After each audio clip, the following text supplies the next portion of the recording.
믿음이 빛을 발하는 때는 위기의 때입니다. 이 위기의 때에 믿음을 가진 사람들이나 믿음의 교회들은 반드시 기도하게 되어 있습니다. 예루살렘 교회는 위기의 때에 기도하였습니다. 사도 야고보가 참수를 당하고 베드로마저 체포되어서 이제 죽을 위기에 놓여 있을 때에 예루살렘 교회는 기도하였습니다. 그들은 모여서 합심하여서 기도하였습니다. 그리고 그들은 간절하게 기도하였습니다. 그리고 살아계신 하나님께 기도하였고 계속 기도하였습니다. 하나님은 이런 교회의 기도를 들으시고 천사를 보내서 베드로를 감옥에서 구출하셨습니다. 베드로는 군인 4패씩 4명이서 철통같이 지키는 감옥에 갇혀 있었고 또 두 군인이 양쪽에서 쇠사슬로 베드로와 함께 묶여 있었습니다. 베드로가 빠져나올 수 있는 가능성은 조금도 없었습니다. 하지만 하나님께서는 천사를 동원하여서 베드로를 철통같은 감옥에서 구출하셨습니다. 이렇게 하나님께서는 예루살렘 교회에 위기 때 기도하신 것을 들으셨습니다. 이처럼 교회는 끊임없이 위기의 연속이라는 것을 우리는 사도행전 말씀을 통하여 계속해서 보고 있습니다. 그런데 여러분, 이렇게 위기를 당하는 교회 안에 교회 내적으로 또 다른 위기가 있다는 것을 우리가 오늘 본문을 통하여 볼 수 있습니다. 그것은 무엇인가 하면 불신앙의 위기입니다. 교회는 살아계신 하나님, 전능하신 하나님을 믿습니다. 아멘. 또한 예수님의 십자가의 죽으심과 부활을 믿습니다. 그러나 여러분, 안타깝게도 교회 안에는 살아계신 하나님을 믿지 않거나 예수님의 죽으심과 부활을 믿지 않는 그런 사람들이 여전히 존재합니다. 여러분들은 아니라고 할 수 있어요. 하지만 얼마든지 교회 안에서 살아계신 하나님을 믿지 않고 또 예수님께서 나를 위해서 십자가에 죽으시고 부활하신 것을 믿지 않는 사람들은 끊임없이 교회 안에서 존재하고 있다는 것을 우리는 교회의 역사를 보면서 지금까지 알 수 있습니다. 우리나라 역사를 보십시오. 우리나라가 일제시대 때 신사참배의 위기를 당하였습니다. 그때 교회가 어땠습니까? 교회가 결의를 해서 신사참배를 공식적으로 결의하였어요. 정말 하나님의 유일한 신되심을 믿는다면 어떻게 신사참배를 교회가 할 수 있을까요? 그뿐만 아니라 교회의 역사를 보게 되어지면 교회 안에는 수많은 이단들의 사상들 뿐만 아니라 종교다원주의를 교회가 허용한다는 것을 봅니다. 지금도 교회 안에는 종교다원주의를 주장하는 목사도 있어요. 신학교도 있습니다. 신학 교수들이 있고요. 또 그것을 배우는 학생들이 있습니다. 종교다원주의는 뭡니까? 예수님께서 유일한 구원자 되심을 인정하지 않는 것이 종교다원주의예요. 구원을 얻기 위해서는 예수만 믿어도 아닙니다. 예수만 믿는 것이 아니라 다른 종교도 얼마든지 구원받을 수 있다 하는 것이 종교다원주의예요. 그뿐만 아니라 교회 안에는 공산주의에 물든 목사들이나 성도들도 있고 신학자들도 있고 더 나아가서는 김일성 주체 사상을 따르는 목사와 신학자들이 있어요. 여러분, 김일성 주체 사상은요, 세계의 10대 우상 종교에 들어가는 것이 김일성 주체 사상입니다. 하나의 종교예요.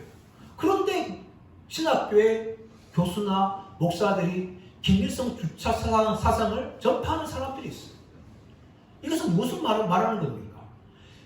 살아계신 하나님, 전능하신 하나님, 더 나아가서 예수님의 십자가의 죽음과 부활을 절대적인 진리로 인정하지 않고 믿지 않고 있다는 하나의 증거라는 것을 우리는 충분히 볼 수 있습니다. 이처럼 교회 안에는요, 불신앙이 존재하는데 또 하나의 불신앙이 무엇인가 하면 자신이 기도하면서도 하나님이 들어주실 것을 믿지 않는 그런 불신앙도 가지고 있는 것을 볼 수 있습니다. 오늘 본문은 그것을 보여주고 있어요. 기도하면서도 하나님이 자신의 기도를 응답할 것이라는 것을 전혀 믿지 않는 그런 사람들의 모습이 오늘 본문에 나오고 있습니다.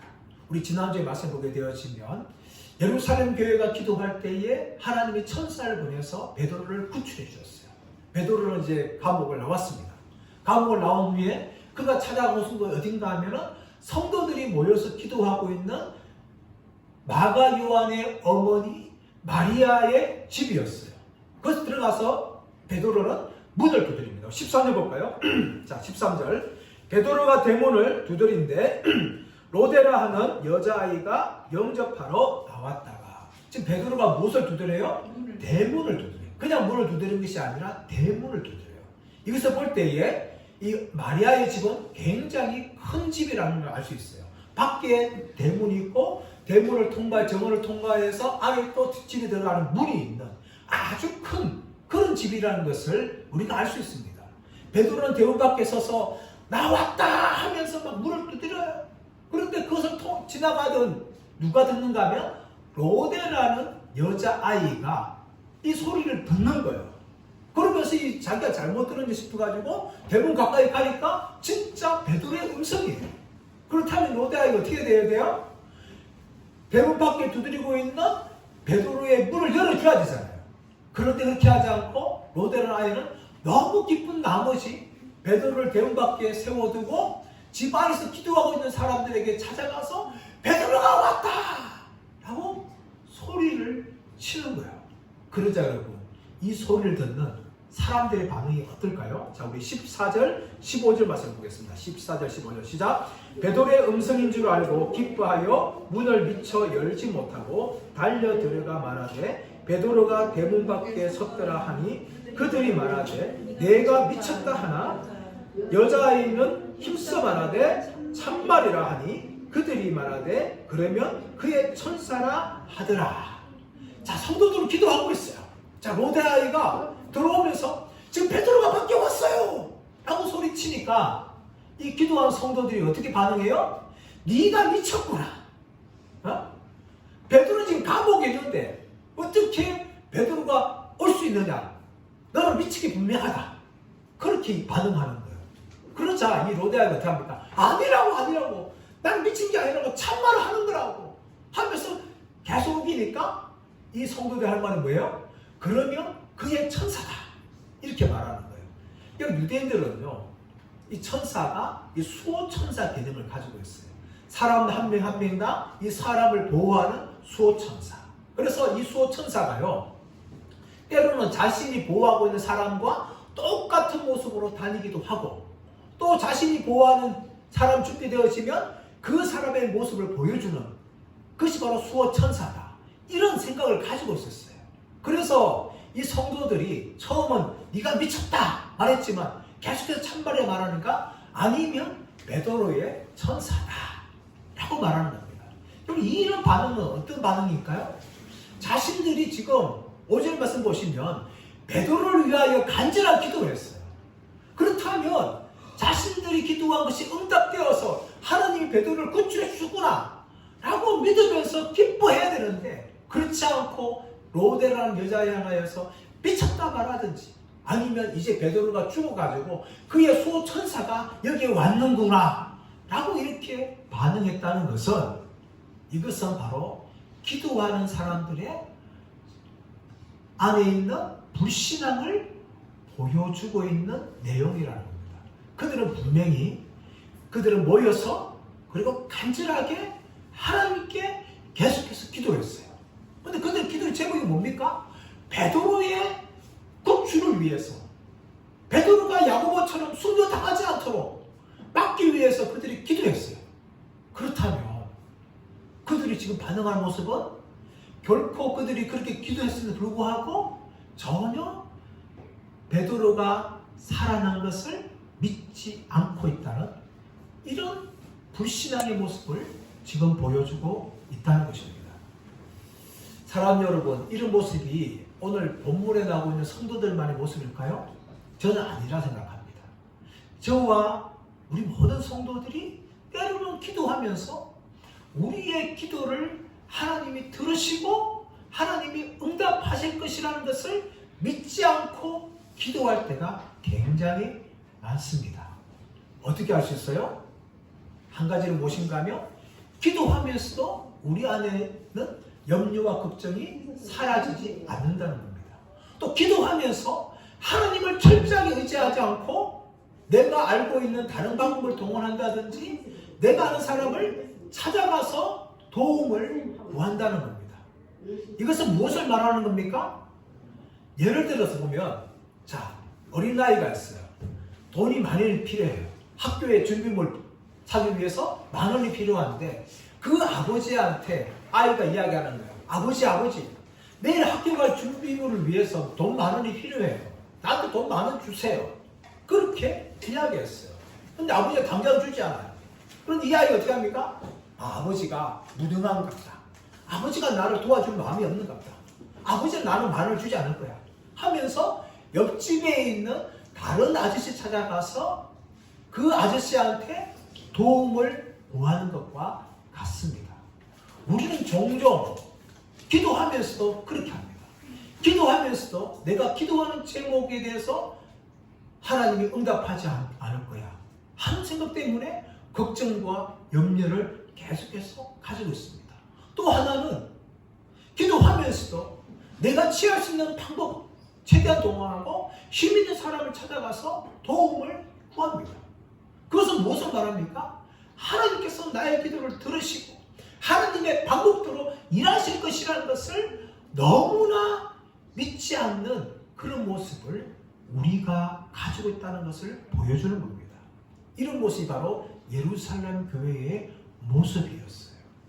그런데 여러분, 베드로가 계속해서 두드리니까 그제서야 사람들이 달려나와서 베드로인 줄 알고 어떻게 합니까? 놀랍니다. 16절 말씀 볼까요? 16절 시작. 베드로가 문 두드리기를 그치지 아니하고 그들이 문을 열어 베드로를 보고 놀라는지라. 이 놀란다는 것이 그냥 놀라는 것이 아니라 아주 크게 놀라는 거예요. 자신들이 지금 베드로를 구출을 위해서 간절하게 기도했는데 불구하고 하나님이 천사를 동원해서 베드로를 살려주시는데 그것을 보고 기뻐해야 되는데 오히려 크게 놀라는 이런 성도들의 모습을 지금 우리는 성경에서 볼 수가 있습니다. 그러자 베드로가 어떻게 합니까? 그들을 조용히 시키는 거예요. 왜냐하면 자신이 여기 앞에 들통나면 또 베드로가 체포될 수 있기 때문에 그들을 조용히 하게 하고 자신이 지금 감옥에서 구출됐다는 것을 야고보와 사람들에게 알려주라고 말하면서 그곳을 떠나 다른 곳으로 가버립니다.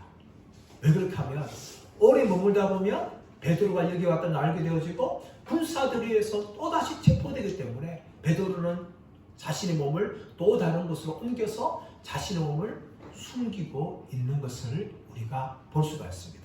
이렇게 하나님께서는 성도들의 기도를 들으시고 천사를 보내서 베드로를 살려주셨어요.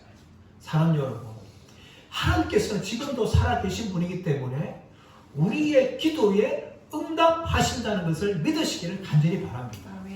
근데 여러분, 종종 우리가 실수를 하죠. 기도하면서도 믿지 않는 모습을 우리가 보일 때가 참 많습니다. 예수님께서 예루살렘 들어가실 때에 열매 없는 무화과 나무가 있었어요. 그 무화과 나무를 보면서 예수님께서 다시는 열매를 맺지 못하리라 그렇게 말씀하시니까 그 무화과 나무가 다 말라버렸어요. 그것을 본 제자들이 예수님 어떻게 이런 일이 일어났습니까? 그렇게 물을 때 예수님께서 이렇게 그들에게 말씀하셨습니다. 마태복음 21장 21절 22절 말씀 보시면 내가 진실로 너희에게 이르노니 만일 너희가 믿음 있고 의심치 아니하면 이 무화과 나무에게 된 이런 일만 할 뿐 아니라 이 산들어 들려 바다에 던지우라 하여도 될 것이요 너희가 기도할 때에 무엇이든지 믿고 구하는 것은 다 받으리라 하시니라. 똑같은 본문인 마가복음 11장 23절 25절 말씀 이렇게 되어 있습니다. 내가 진실로 너희에게 이르노니 누구든지 이 산들어 들려 바다에 던지우라 하며 그 말하는 것이 이룰 줄 믿고 마음에 의심치 아니하면 그대로 되리라. 그러므로 내가 너희에게 말하노니 무엇이든지 기도하고 구하는 것은 받은 줄로 믿으라. 그리하면 너희에게 그대로 되리라. 마가복음 11장 25절 말씀. 내가 너에게 말하노니 무엇이든지 기도하고 구하는 것은 받은 줄로 믿으라. 그리하면 그대로 되리라. 사랑하는 여러분, 이 말씀에 도전하시기 바랍니다. 기도하시면서 걱정과 염려할 것이 아니라 하나님은 나의 기도를 들으시고 반드시 응답하신다는 것을 믿으시기를 간절히 바랍니다. 도전하십시오. 여러분, 기도하고 의심하거나 기도하거나 염려하고 걱정하지 마시고 내가 기도하는 것 하나님이 다 들으시고 하나님 때에 하나님의 방법으로 하나님 반드시 나의 기도에 응답하신다. 이런 믿음을 가지시기를 간절히 바랍니다. 미국 중서부의 어느 마을에 가뭄이 굉장히 심했습니다. 가뭄이 너무 심해서 농사도 더 이상 지을 수 없었고 사람들의 먹을 물조차 거의 다 말라갔어요. 이럴 때 사람들이 난리 난 거죠. 더 이상 이러다가 큰일 나겠다 하면서 걱정하고 염려할 때에 목사님이 교회에 기도회를 소집했어요. 우리가 비 오기를 위해서 기도합시다. 하나님께서 비를 주시도록 간절히 기도합시다. 그런데 사람들이 모였어요. 교회로 모였어요. 목사님 강단에 올라올 때도 사람들은 막 이야기하면 저희들끼리 막 이야기하는 거예요. 그 순간에 목사님의 눈에는 한 10살짜리 여자아이가 눈에 띄었어요. 그리고 그 여자아이의 오른쪽에는 빨간 우산이 있었습니다. 사람들은 기도하러 교회에 모인 건 사실이에요. 그러나 여러분, 그 여자아이는요, 단지 기도하기 위해서만 온 것이 아니라 하나님의 기도에 대한 응답을 받기 위해서 온 거예요. 그래서 그 아이가 비 올 것을 대비해서 빨간 우산을 들고 온 겁니다. 사랑하는 여러분, 이런 어린아이의 믿음이 저와 여러분의 믿음 되기를 축복합니다. 기도하고 그냥 끝날 것이 아니라 하나님이 나의 기도에 응답하실 것을 우리는 기다리는 믿음을 가지기를 축복합니다. 기도하고 염려하지 않길 바랍니다. 기도하면 맡기시길 바랍니다. 또 기도하신 후에 하나님께서 하나님의 방법으로 일하실 것을 여러분 맡기시고 믿는 저와 여러분 되시기를 예수님의 이름으로 축원합니다. 이제 본문에 이어서는 이제 헤롯이 이 파수꾼들 죽이는 내용이 나오죠. 자, 감옥에는 베드로가 사라졌어요. 베드로가 사라진 후에 헤롯이 어떻게 합니까? 파수꾼들 불러서 신문하지 않겠어요? 어떻게 된 거냐? 그런데 파수꾼들도 모르는 거예요. 자신도 눈을 뜨고 있었는데 천사가 베드로를 구해준 거예요. 그러니까 이 파수꾼들도 어떻게 베드로가 사라진지 그 이유를 전혀 알지 못한 것이죠. 하지만 여러분, 이 감옥 법은 무엇인가 하면 죄수가 없어지면 그 죄수를 지키는 파수꾼 군사들이 대신 죽임을 당해야 돼요. 헤롯이 이 파수꾼을 신문해도 이유를 알 수 없으니까 파수꾼들을 죽입니다.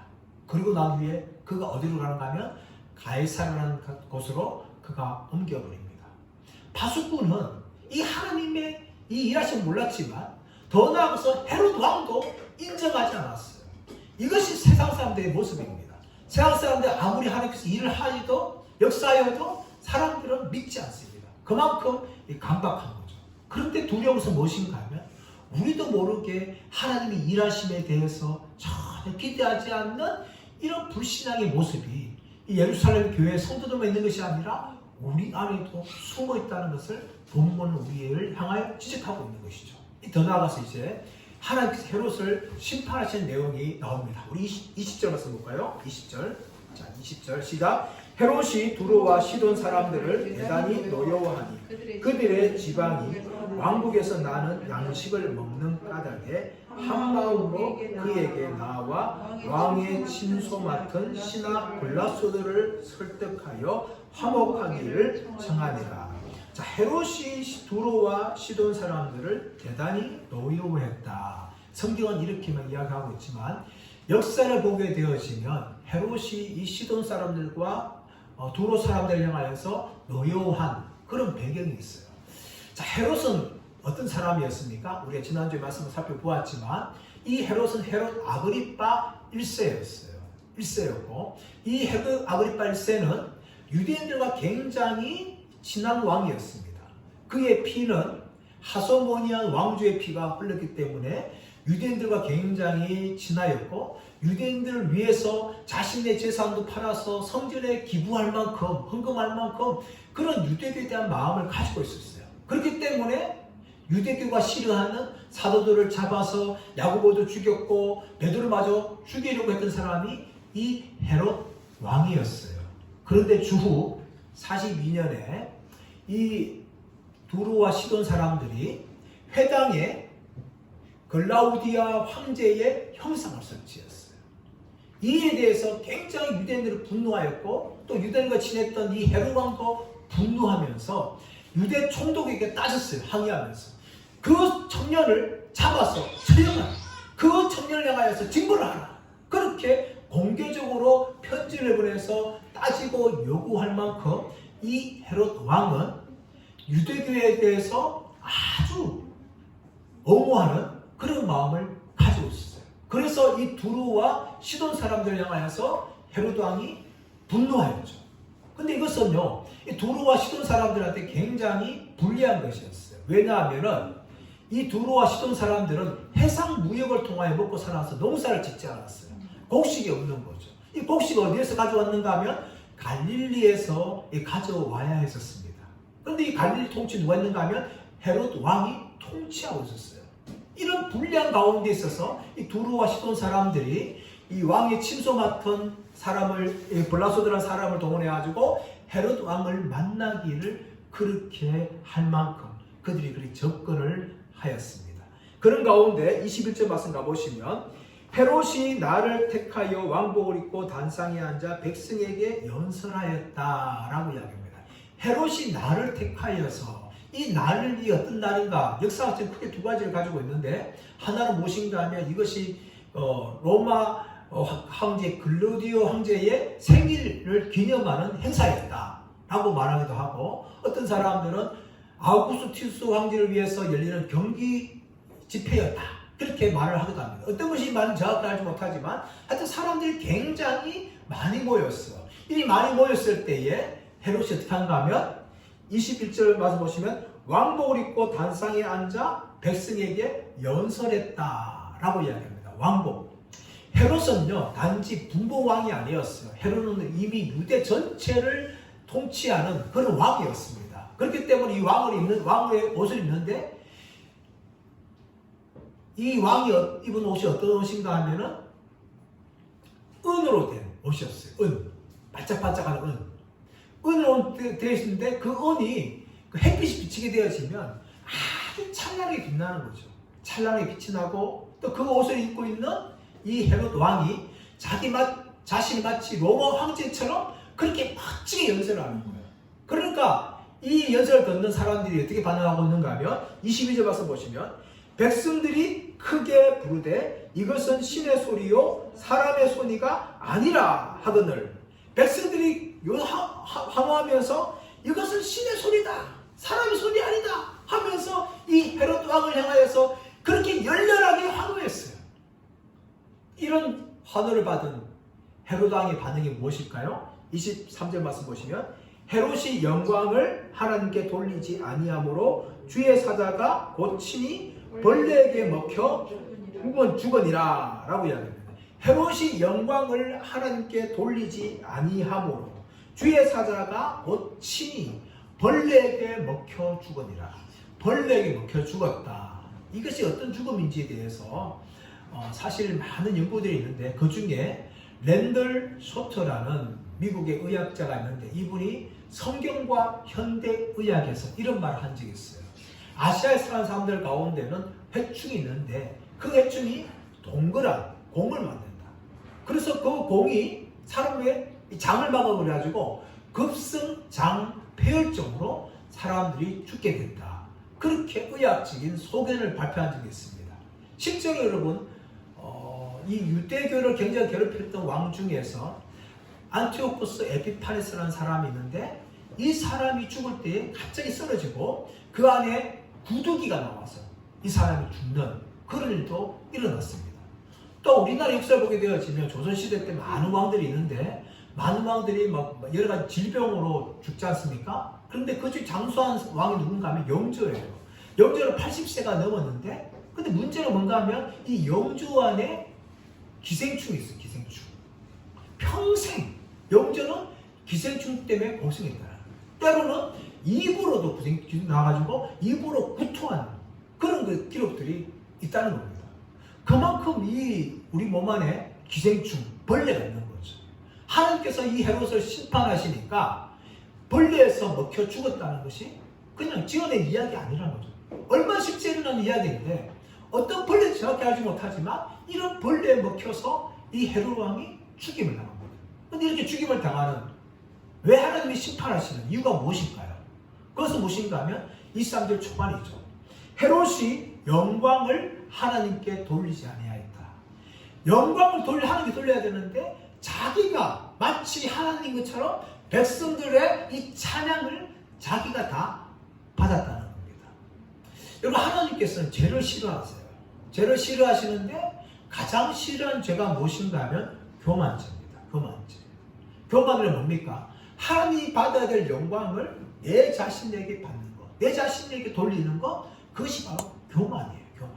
그러면 우리는요, 내가 무엇을 잘하거나 무엇을 칭찬받거나 하면은 물론 우리가 인정받고 칭찬받고 감사하죠. 그러나 모든 영광을 하나님께 돌려야 돼요. 이것이 우리가 해야 할 일이에요. 이렇게 하지 않는 것이 우리 인간들이 굉장히 많은데, 최초의 인간이었던 아담과 하와가 지었던 근본적인 죄가 무엇인가 하면 교만입니다. 왜 그들이 선악을 알게 하는 나무의 열매를 먹었을까요? 그것은 바로 교만 때문이었어요. 뱀이 어떻게 유혹합니까? 하와야, 네가 저 선악을 알게 하는 나무의 열매를 먹으면 네 눈이 밝아져서 하나님처럼 될 것이다. 그 말에 하와가 혹한 거예요. 눈이 밝아지고 우리가 하나님처럼 된다고? 인간의 마음에는 그것이 있어요. 끊임없이 인간이 그것을 갖고 있는데 그것이 나타나는 게 뭡니까? 바벨탑이에요. 바벨탑 쌓은 이유가 뭡니까? 이 꼭대기에 우리의 이름을 내자. 이것이 인간의 근본적인 교만의 문제였습니다. 성경에 보시면 이 교만죄에 넘어진 사람들이 굉장히 많은데 그 교만죄 누굽니까? 사울왕이죠. 사울왕. 다윗이 골리앗을 죽였을 때에 여인들이 사울은 천천히고 다윗은 만만이다 할 때 다윗은 높이니까 사울이 뭡니까? 시기가 생겼죠. 교만 때문에. 그리고 사울은 다윗을 평생 동안 죽이려고 했습니다. 그뿐만 아니라 이 사울 왕은요, 전쟁을 승리할 때에 자기를 위해서 기념비를 세워두고 아말렉을 진멸하는 하나님 말씀에 불순종한 이유도 무엇인가 하면 교만 때문이었어요. 백성들이 칭찬하니까, 백성들이 또 죽이지 말자 하니까 하나님 말씀을 거역하고 순종하지 않고 살려준 거죠. 그것이 바로 이 사울 왕의 교만입니다. 사울 왕만 그랬을까? 아닙니다. 우시야 왕이 있어요. 우시야 왕. 이 우시야 왕은 16세의 어린 나이에 왕이 되었어요. 그리고 무려 52년 동안 아주 긴 재위 기간을 가졌습니다. 이스라엘 역사에 52년 동안 통치한 왕이 없어요. 그만큼 굉장히 긴 그런 시간을 이 우시야가 통치를 하였는데, 이 우시야가 간 데마다 전쟁에서 승리하고 모든 다 잘 되니까 그 마음에 무엇이 찾아왔는가 하면 교만이 찾아왔어요. 그래서 어느 날 제사장이 분향하는데 자신이 분향하겠다고 하면서 빼뜨려요. 그 순간 어떻게 합니까? 그 이마에 문둥병이, 나병이 발생합니다.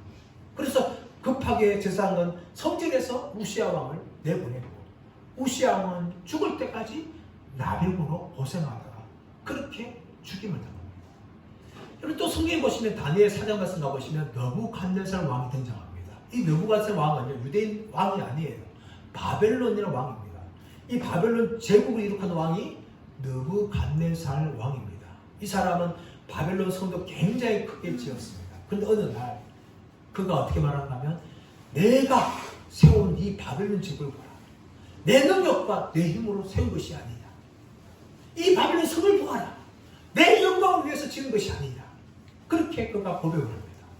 그 순간 하나님이 들으시고, 하나님이 누가 천하를 다스리는지 너는 보게 될 것이다 하면서 그 순간에 너는 7년 동안 징벌을 받고 7년 후에야 너는 정신을 차릴 것이다. 그런 음성이 하늘에 들립니다. 그리고 그 이후로 정말 7년 동안 이 느부갓네살 왕이 쫓겨나요. 쫓겨나가지고 미치광이 돼가지고 소처럼 풀을 묶고 몸은 아침 이슬에 몸 다 젖어버리고 머리는 독수리의 털처럼 내버리고 손톱은 새톱같이 자라버려요. 그렇게 자라가면서 7년을 보내고 7년 후에야 제정신을 찾으면서 그제서야 하나님께 모든 영광을 돌리고 하나님이 만왕의 왕이라는 것을 느부갓네살 왕이 고백을 합니다. 사랑하는 여러분, 우리 같은 삶을 살아가면서 수많은 죄를 지을 수 있지만 우리는 교만죄에 빠지지 않도록 최대한 우리가 경계해야 됩니다. 이 교만죄는 정말 하나님이 큰 심판 받는 거예요.